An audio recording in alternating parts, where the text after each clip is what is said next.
Good afternoon. This is Oliver Slow Blue Line Futures coming to you from the Chicago Board of Trade with another episode of the 2 minute drill where we tend to go over 2 minutes, but that's okay. The name is catchy enough that we have decided to keep it.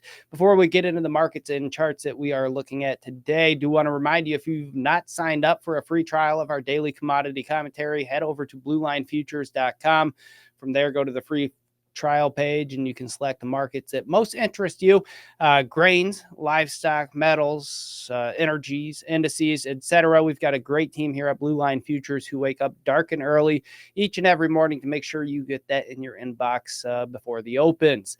Now that we got that plug out of the way, we can go ahead and get into the charts. The first chart, here we go, that we're going to touch on is July soybeans. Yesterday, we talked about corn and wheat and how that looked constructive. Wheat carried through with some momentum today. Corn really fizzled out, and I'd be lying if I said I wasn't disappointed in the price action today from corn, with wheat trading 10 to 15 cents higher at the close.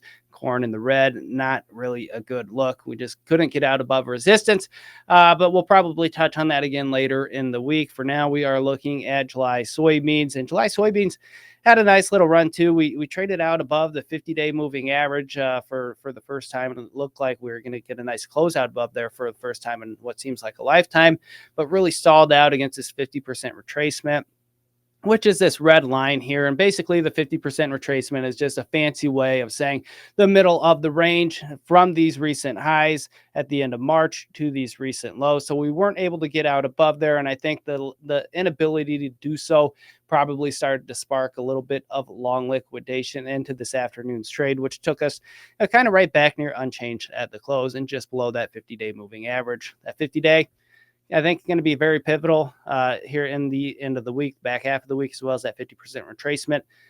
Continued failure here, I think, probably triggers a little bit more long liquidation from recent buyers. Now, moving over to the lean hog market.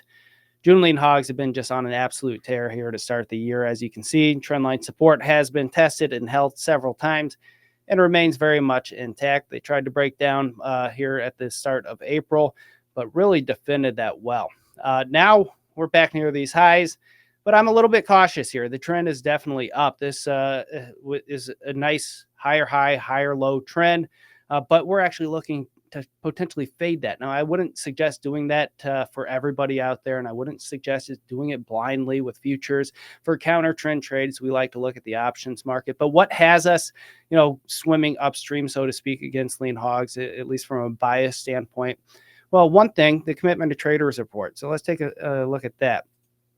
The commitment to traders report, I don't know if you can see it from there, but they are very, very long, about 87,000 futures and options contracts net long for the funds. That's the largest net long position since 2013 from the funds. And last time they really didn't hang on to that long of a position for that long, as they exited that through the following months. So that's going to be something that could potentially spark that higher velocity move to the downside, right? If everyone's bullish and everyone's already long, who's left to buy? Well, not too many people, especially not too many people with a lot of powder. What happens is you potentially run out of new catalysts to take us to new highs, and that's what triggers kind of the washout to the downside. Now, does that mean it's going to happen, this week or next week?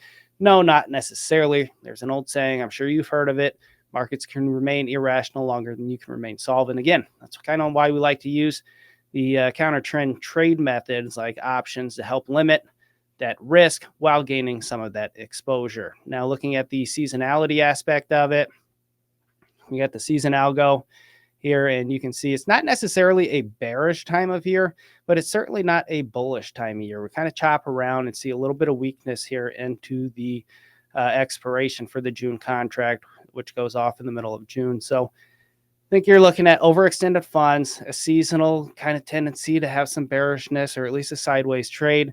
And those two things, I think, are enough to at least take a look at some options to the downside, as that would be, in my opinion, probably the higher velocity move to the downside. Again, trendline support, that's going to be the deciding factor, or break and close below that.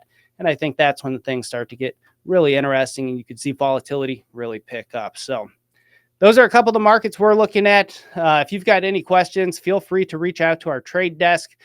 My direct line, 312-837-3938. We are here ready, willing, and able to help. Remember, trading futures and options involves substantial risk of loss and is not suitable for all investors.